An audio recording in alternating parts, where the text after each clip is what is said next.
रूपांतरण fellowship church Vasco Goa की ओर से यीशु मसीह के सुंदर नाम में आप सभी का अभिवादन करती हूँ।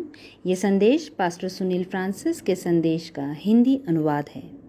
पिछले रविवार हमने पहला कुरिन्थियों उसका 13 अध्याय और उसके पहले 3 पदों के द्वारा प्रेम के महत्व को जाना था। आज के रविवार हम पहला कुरिन्थियों उसके 13 अध्याय के ही आगे के पदों को देखेंगे और पद 4 से 7 में दिए गए प्रेम के स्वभाव को देखेंगे। पहला कुरिन्थियों 13 अध्याय पद 4 से 7 में इस प्रकार लिखा है, प्रेम धीरजवंत है और कृपालु है। प्रेम डाह नहीं करता, प्रेम अपनी बड़ाई नहीं करता और फूलता नहीं।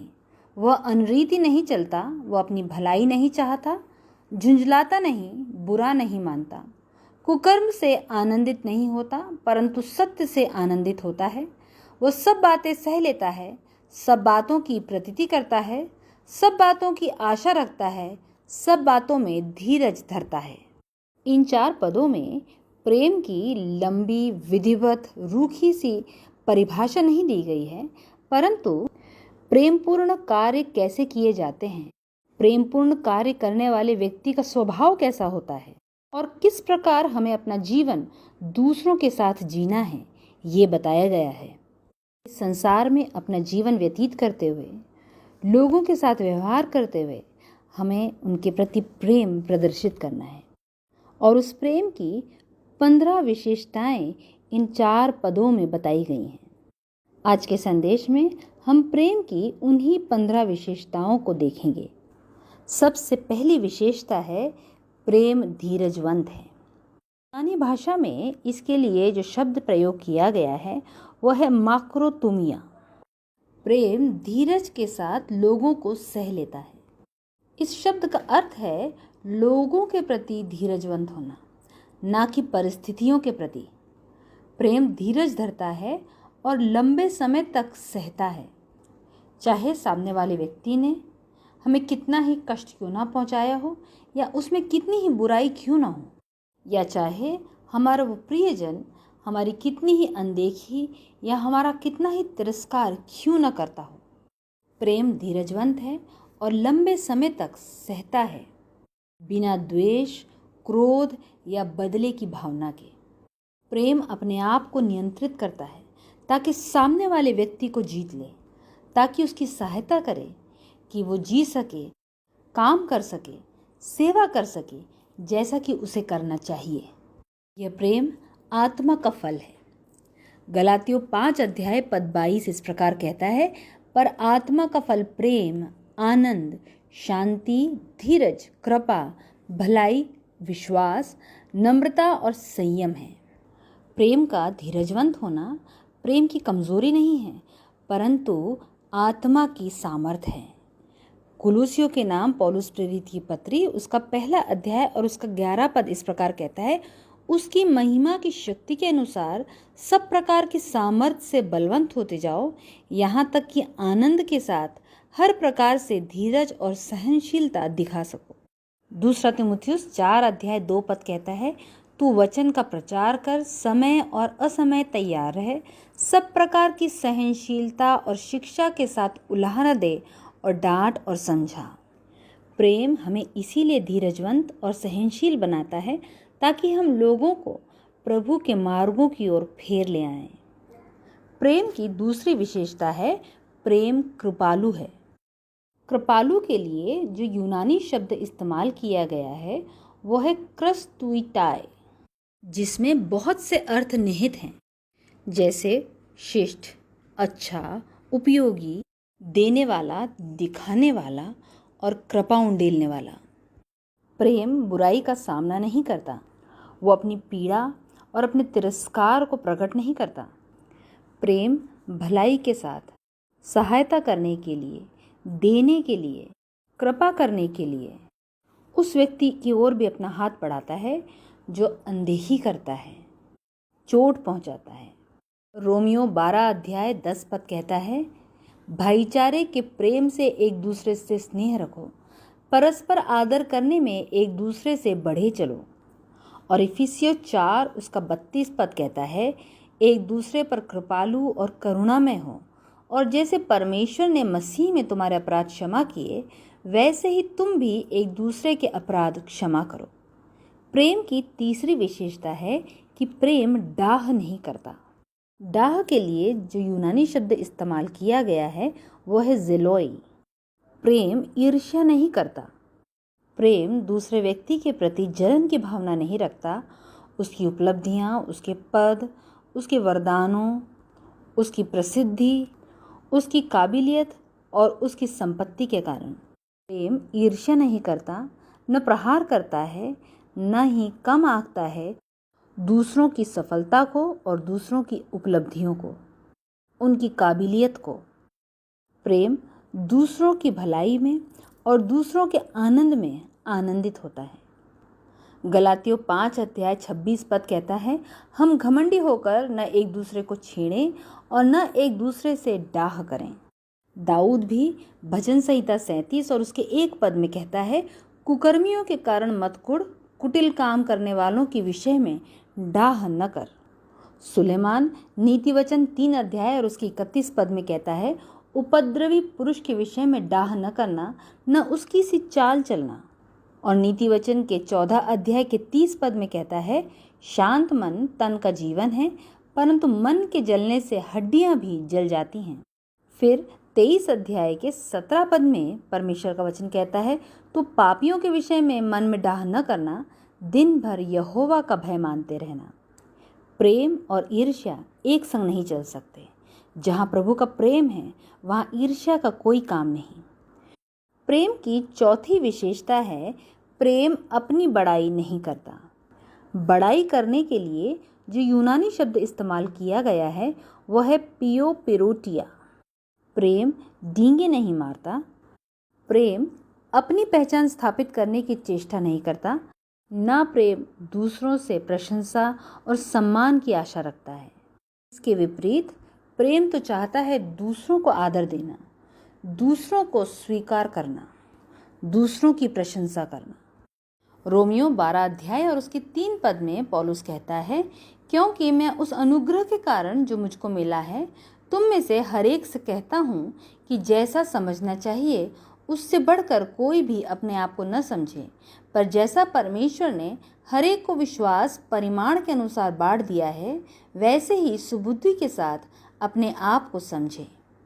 और इसी अध्याय के 10 पद में पौलुस कहता है, भाईचारे के प्रेम से एक दूसरे से स्नेह रखो, परस्पर आदर करने में एक दूसरे से बढ़ चलो।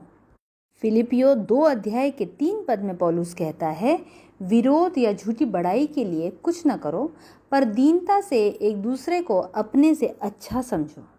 प्रेम की 5वीं विशेषता है कि प्रेम फूलता नहीं। फूल उठने के लिए जो यूनानी शब्द इस्तेमाल किया गया है वो है पुशियोथाई, जिसका अर्थ है घमंड से फूल उठना, अभिमानी होना या दंभ से भर जाना। प्रेम न इस प्रकार सोचता है, न ऐसा व्यवहार करता है मानो वो दूसरों से कुछ बेहतर है या दूसरों के ऊपर है, परंतु प्रेम हमेशा नम्र और दीन रहता है और दूसरों का आदर करता है। यीशु मसीह ने भी मत्ती रचित सुसमाचार उसके 18 अध्याय और 4 पद में कहा है, जो कोई अपने आप को इस बालक के समान छोटा करेगा वो स्वर्ग के राज्य में बड़ा होगा। फिर लूका 14 अध्याय और उसके 10 पद में यीशु मसीह कहते हैं, पर जब तू बुलाया जाए तो सबसे नीची जगह जाकर बैठ जा, कि जब वह जिसने तुझे न्योता दिया है आए तो तुझसे कहे, हे मित्र आगे बढ़कर बैठ, तब तेरे साथ बैठने वालों के सामने तेरी बड़ी बड़ाई होगी। लूका 22 अध्याय और उसके 26 पद में यीशु मसीह कहते हैं, परंतु तुम ऐसे न होना, वरन जो तुम में बड़ा है वो छोटे के समान और जो प्रधान है वो सेवक के समान बने। फिर पहला पतरस 5 अध्याय 5 पद कहता है, इसी प्रकार हे नवयुवकों तुम भी प्राचीनों के अधीन रहो, वरन तुम सब के सब एक दूसरे की सेवा के लिए दीनता से कमर बांधे रहो, क्योंकि परमेश्वर अभिमानियों का विरोध करता है परंतु दीनों पर अनुग्रह करता है। ये सभी पद हमें यही बताते हैं कि प्रेम घमंड से फूल नहीं उठता, परंतु दूसरों को नम्रता के साथ, दीनता के साथ, आदर की दृष्टि से देखता है। प्रेम की छठी विशेषता है कि प्रेम अनरीति नहीं चलता। इसके लिए जो यूनानी शब्द इस्तेमाल किया गया है वो है अस्किमोनेय, जिसका अर्थ है अनुचित, अशिष्ट, अभद्र और अपमानजनक। प्रेम दूसरे को शर्मिंदा करने के लिए कुछ नहीं करता, परंतु प्रेम बड़ा ही व्यवस्थित और नियंत्रित रहता है। प्रेम आदर और सम्मान के साथ दूसरों के प्रति व्यवहार करता है। फिलिपियो 1 अध्याय उसके 9 और 10 पद में पौलुस कहता है, मैं ये प्रार्थना करता हूँ कि तुम्हारा प्रेम ज्ञान और सब प्रकार के विवेक सहित और भी बढ़ता जाए, यहाँ तक कि तुम उत्तम से उत्तम बातों को प्रिय जानो और मसीह के दिन तक सच्चे बने रहो और ठोकर न खाओ। अपनी सेवकाई में लोगों को प्रभु की ओर फेरने के लिए कई बार पौलुस ने कठोर रुख को अपनाया। कई बार उसने लोगों को उलाहना दिया, लोगों को डांटा, परंतु जो कुछ उसने किया प्रेम के साथ किया। उसने लोगों को अपमानित या तिरस्कृत नहीं किया, और यही सीख वो हमें भी देता है। दूसरा थिस्सलुनीके उसके 3 अध्याय और 7 पद में पौलुस कहता है, क्योंकि तुम आप जानते हो कि किस रीति से हमारी सी चाल चलना चाहिए, क्योंकि हम तुम्हारे बीच में अनुचित चाल न चले। प्रेम की 7वीं विशेषता है कि प्रेम अपनी भलाई नहीं चाहता। प्रेम स्वार्थी नहीं होता, वो अपने अधिकारों की बात नहीं करता। प्रेम इस बात पर केंद्रित नहीं होता कि मैं कौन हूँ या मैंने क्या किया है। प्रेम दूसरों से सेवा करवाना नहीं चाहता, परंतु दूसरों की सेवा करना चाहता है। प्रेम दूसरों को स्वीकार करना है, दूसरों को देना है, ना कि दूसरों पर जोर देना कि वे आपको स्वीकार करें या आपको कुछ दें। पहला कुरिन्थियों के 10 अध्याय उसकी 24 पद में पौलुस कहता है, कोई अपनी ही भलाई को नहीं वरन दूसरे की भलाई को ढूंढे। फिलिपियो 2 अध्याय 4 पद भी यही कहता है, हर एक अपने ही हित की नहीं वरन दूसरों के हित की भी चिंता करे। प्रेम की 8वीं विशेषता है कि प्रेम झुंझलाता नहीं। इसके लिए जो यूनानी शब्द आया है वो है फेरोसुनिथाए। प्रेम झट क्रोध नहीं करता, प्रेम भावनाओं को नियंत्रित करता है और बिना कारण के नाराज नहीं होता। कुलूसियों 3 अध्याय और उसके 8 पद में पौलुस कहता है, पर अब तुम भी इन सब को अर्थात क्रोध, रोष, बैर भाव, निंदा और मुंह से गालियां बकना, ये सब बातें छोड़ दो। और याकूब 1 अध्याय 19 पद में परमेश्वर का वचन कहता है, हे मेरे प्रिय भाइयों, यह बात तुम जान लो कि हर मनुष्य सुनने के लिए तत्पर और बोलने में धीरा और क्रोध में धीमा हो। दाऊद भी भजन संहिता 37 और उसके 8 पद में कहता है, क्रोध से परे रहे और जलजलाहट को छोड़ दे, मत कुढ़, इससे बुराई ही निकलेगी। और नीति वचन 16 अध्याय 32 पद में परमेश्वर का वचन कहता है, विलम्ब से क्रोध करना वीरता से और अपने मन को वश में रखना नगर को जीत लेने से उत्तम है। नीति वचन के ही 19 अध्याय के 11 पद में परमेश्वर का वचन कहता है, जो मनुष्य बुद्धि से चलता है वो विलम्ब से क्रोध करता है और अपराध को भुलाना उसको शोभा देता है। और सभोपदेशक 7 अध्याय 9 पद कहता है, अपने मन में उतावली से क्रोधित न हो, क्योंकि क्रोध मूर्खों ही के हृदय में रहता है। जिसके हृदय में निस्वार्थ प्रेम है, उसके हृदय में क्रोध और जलजलाहट नहीं रह सकते। प्रेम की 9वीं विशेषता है कि प्रेम बुरा नहीं मानता। यूनानी भाषा में जो शब्द इस्तेमाल किया गया है वो है लोकिसिताई तू ककोन। प्रेम बुराई का ब्यौरा नहीं रखता। प्रेम बुराई के विषय में सोचता नहीं रहता। जो बुरा उसके साथ किया गया, जो कुछ उसने सहा, उसके कारण वो द्वेष से नहीं भर उठता। अपने प्रति की गई बुराई के कारण वो अपने मन में गांठ बांधे नहीं रहता, परंतु प्रेम अपने साथ की गई बुराई को सह लेता है और उसे भूल जाता है। मत्ती 5 अध्याय उसके 39 पद में यीशु मसीह कहते हैं, परंतु मैं तुमसे ये कहता हूँ कि बुरे का सामना न करना, परंतु जो कोई तेरे दाहिने गाल पर थप्पड़ मारे उसकी ओर दूसरा भी फेर दे।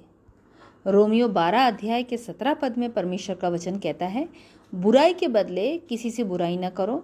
जो बातें सब लोगों के निकट भली हैं उनकी चिंता किया करो।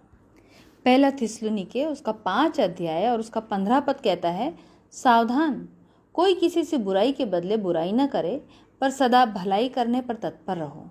आपस में और सबसे भी भलाई ही की चेष्टा करो। और पहला पत्रस उसका 3 अध्याय 9 पद में परमेश्वर का वचन कहता है, बुराई के बदले बुराई मत करो और न गाली के बदले गाली दो, पर इसके विपरीत आशीष ही दो, क्योंकि तुम आशीष के वारिस होने के लिए बुलाए गए हो। अगापे प्रेम अपने प्रति की गई बुराई को स्मरण नहीं रखता, परंतु बुराई के बदले भी भलाई ही करता है।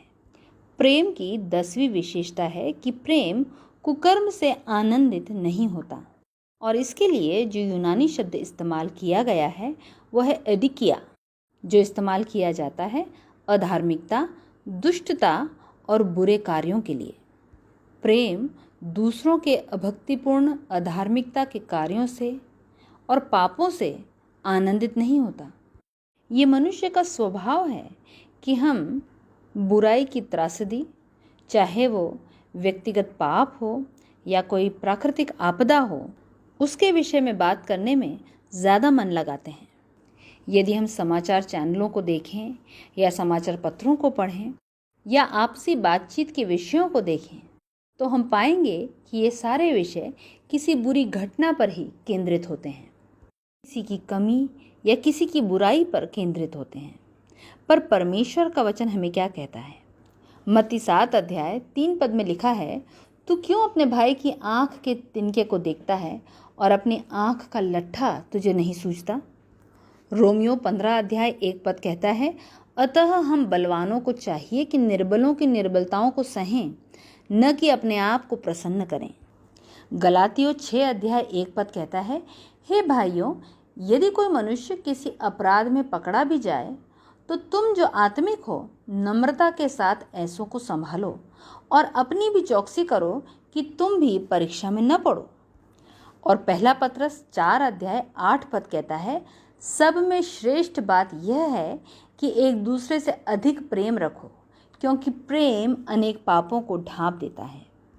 प्रेम कुकर्म से आनंदित नहीं होता, परंतु बुराई को अनदेखा कर निर्बलों को संभालता है।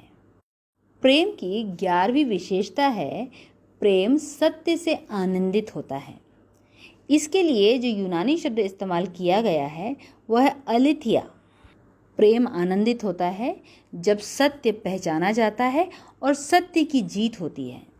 प्रेम आनंदित होता है जब दूसरों को उनके योगदान के लिए पहचाना जाता है, उन्हें सम्मानित किया जाता है और आगे बढ़ाया जाता है।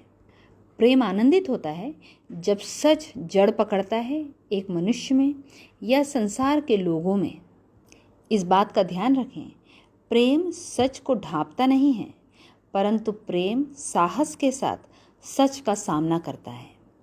इफिसियों 4 अध्याय 25 पद में परमेश्वर का वचन कहता है, इस कारण झूठ बोलना छोड़कर हर एक अपने पड़ोसी से सच बोले, क्योंकि हम आपस में एक दूसरे के अंग हैं। इफिसियों के 6 अध्याय 14 पद में परमेश्वर का वचन कहता है, इसीलिए सत्य से अपनी कमर कसकर और धार्मिकता की झिलम पहनकर। जकरिया 8 अध्याय और उसके 16 पद में परमेश्वर का वचन कहता है, जो जो काम तुम्हें करना चाहिए वे ये हैं, एक दूसरे के साथ सत्य बोला करना, अपनी कचहरियों में सच्चाई का और मेल मिलाप की नीति का न्याय करना। प्रेम की 12वीं विशेषता है, प्रेम सब बातें सह लेता है। जो यूनानी शब्द इसके लिए इस्तेमाल किया गया है वो है स्टिगे, जिसका अर्थ है सुरक्षा देना या सहना। प्रेम इन दोनों कार्यों को करता है। वो सभी प्रहारों को सहता हुआ खड़ा रहता है, गलतियों और अपराधों को ढांपते हुए। उसे दूसरों की कमियां और गलतियां उजागर करने में आनंद नहीं आता, और प्रेम सब कुछ सह लेता है। तिरस्कार, अनुचित व्यवहार, उपहास, जो कुछ उसके विरुद्ध किया जाता है। इफिसियों 4 अध्याय 2 और 3 पद कहते हैं, अर्थात सारी दीनता और नम्रता सहित और धीरज धरकर प्रेम से एक दूसरे की सह लो और मेल के बंधन में आत्मा की एकता रखने का यत्न करो। और कुलुसियों 3 अध्याय 13 पद में परमेश्वर का वचन कहता है, और यदि किसी को किसी पर दोष देने का कोई कारण हो तो एक दूसरे की सह लो और एक दूसरे के अपराध क्षमा करो। जैसे प्रभु ने तुम्हारे अपराध क्षमा किए हैं वैसे तुम भी करो। प्रेम की 13वीं विशेषता है कि प्रेम सब बातों की प्रतीति करता है, यानी प्रेम पूर्ण रीति से विश्वास करता है। प्रेम परिस्थितियों को देखता है और समझता है और एक व्यक्ति को क्षमा करता है, उसे ग्रहण करता है और उसके अंदर की अच्छाई पर विश्वास करता है। यीशु मसीह लूका के 17 अध्याय और उसके 3 और 4 पद में कहते हैं, सचेत रहो, यदि तेरा भाई अपराध करे तो उसे समझा और यदि पछताए तो उसे क्षमा कर। यदि दिन भर में वह 7 बार तेरा अपराध करे और 7 बार तेरे पास फिर आकर कहे मैं पछताता हूँ, तो उसे क्षमा कर। इफिसियों 4 अध्याय 32 पद में प्रभु का वचन कहता है, एक दूसरे पर कृपालु और करुणामय हो, और जैसे परमेश्वर ने मसीह में तुम्हारे अपराध क्षमा किए वैसे ही तुम भी एक दूसरे के अपराध क्षमा करो। जैसे प्रभु ने हमारी कमियों, हमारे पापों के अनुसार हमसे व्यवहार नहीं किया, परंतु हमारे पापों को क्षमा किया और हमसे प्रेम किया, उसी प्रकार निस्वार्थ प्रेम हमारे अंदर ये प्रेरणा देता है कि हम लोगों की गलतियों को नज़रअंदाज करें, उनकी गलतियों के लिए उन्हें क्षमा करें और उनकी अच्छाई पर विश्वास करें। प्रेम की 14वीं विशेषता है, प्रेम सब बातों की आशा रखता है। प्रेम आशा नहीं छोड़ता। प्रेम आशा रखता है कि अच्छाई की जीत होगी। प्रेम हार मानना अस्वीकार करता है। प्रेम हर परिस्थिति में सबसे बेहतर ही की आशा करता है। चाहे जीत कितनी ही मुश्किल क्यों न लगे, तो भी प्रेम हमेशा जीत की ही आशा रखता है। रोमियो 8 अध्याय 24 पद इस प्रकार कहता है, इस आशा के द्वारा हमारा उद्धार हुआ है, परंतु जिस वस्तु की आशा की जाती है जब वह देखने में आए तो फिर आशा कहाँ रही। रोमियो 15 अध्याय 4 पद में प्रभु का वचन कहता है, जितनी बातें पहले से लिखी गईं वे हमारी ही शिक्षा के लिए लिखी गई हैं कि हम धीरज और पवित्र शास्त्र के प्रोत्साहन के द्वारा आशा रखें। दूसरा थिस्सलुनीकियों उसका 2 अध्याय और 16 और 17 पद में परमेश्वर का वचन कहता है, हमारा प्रभु यीशु मसीह आप ही और हमारा पिता परमेश्वर जिसने हमसे प्रेम रखा और अनुग्रह से अनंत शांति और उत्तम आशा दी है, तुम्हारे मनों में शांति दे और तुम्हें हर एक अच्छे काम और वचन में दृढ़ करे। प्रेम सब बातों में आशा रखता है और ये आशा हमें पवित्र बनाए रखती है। पहला यूहन्ना 3 अध्याय और उसका 3 पद कहता है, और जो कोई उस पर यह आशा रखता है वह अपने आप को वैसा ही पवित्र करता है जैसा वह पवित्र है। प्रेम की 15वीं विशेषता है, प्रेम सब बातों में धीरज धरता है। धीरज धरने के लिए जो यूनानी शब्द इस्तेमाल किया गया है वो है हुप्पोमोने। यह सैन्य गतिविधियों से संबंधित एक शब्द है जिसका अर्थ है शत्रु के आक्रमण के विरुद्ध खड़े होना। प्रेम हर आक्रमण का सामना करता है और पूरी मुस्तैदी के साथ लड़ता है। प्रेम हमेशा जयवंत होता है क्योंकि वह सब बातों को सह लेता है। प्रेम पर कोई भी आक्रमण क्यों न करे, उसका कुछ भी नाम क्यों न हो, प्रेम सब कुछ सह लेता है और प्रेम करता रहता है। मत्ती 10 अध्याय 22 पद में यीशु मसीह कहते हैं, मेरे नाम के कारण सब लोग तुमसे बैर करेंगे, पर जो अंत तक धीरज धरे रहेगा उसी का उद्धार होगा। पहला कुरिन्थियों 15 अध्याय 58 पद में प्रभु का वचन कहता है, इसलिए हे मेरे प्रिय भाइयों, दृढ़ और अटल रहो और प्रभु के काम में सर्वदा बढ़ते जाओ, क्योंकि ये जानते हो कि तुम्हारा परिश्रम प्रभु में व्यर्थ नहीं है। गलातियों 6 अध्याय 9 पद में प्रभु का वचन कहता है, हम भले काम करने में साहस न छोड़ें, क्योंकि यदि हम ढीले न हों तो ठीक समय पर कटनी काटेंगे। और याकूब 1 अध्याय 12 पद में प्रभु का वचन कहता है, धन्य है वह मनुष्य जो परीक्षा में स्थिर रहता है, क्योंकि वह खरा निकलकर जीवन का वह मुकुट पाएगा जिसकी प्रतिज्ञा प्रभु ने अपने प्रेम करने वालों से की है। फिर याकूब 5 अध्याय 11 पद में प्रभु का वचन कहता है, देखो हम धीरज धरने वालों को धन्य कहते हैं, तुमने अय्यूब के धीरज के विषय में तो सुना ही है, और प्रभु की ओर से जो उसको प्रतिफल प्राप्त हुआ उसे भी जान लिया है, जिससे प्रभु की अत्यंत करुणा और दया प्रकट होती है। और प्रकाशित वाक्य 3 अध्याय 11 पद में यीशु मसीह कहते हैं, मैं शीघ्र ही आने वाला हूँ। जो कुछ तेरे पास है उसे थामे रहे कि कोई तेरा मुकुट छीन न ले। प्रियो, इस संसार में प्रभु ने हमें अपना राजदूत नियुक्त करके रखा है कि हम उसके प्रेम को इस संसार में प्रकट करें। उसने जो हमसे निस्वार्थ अगापे प्रेम किया है, वो चाहता है हम वही प्रेम अपने जीवन से भी प्रकट करें।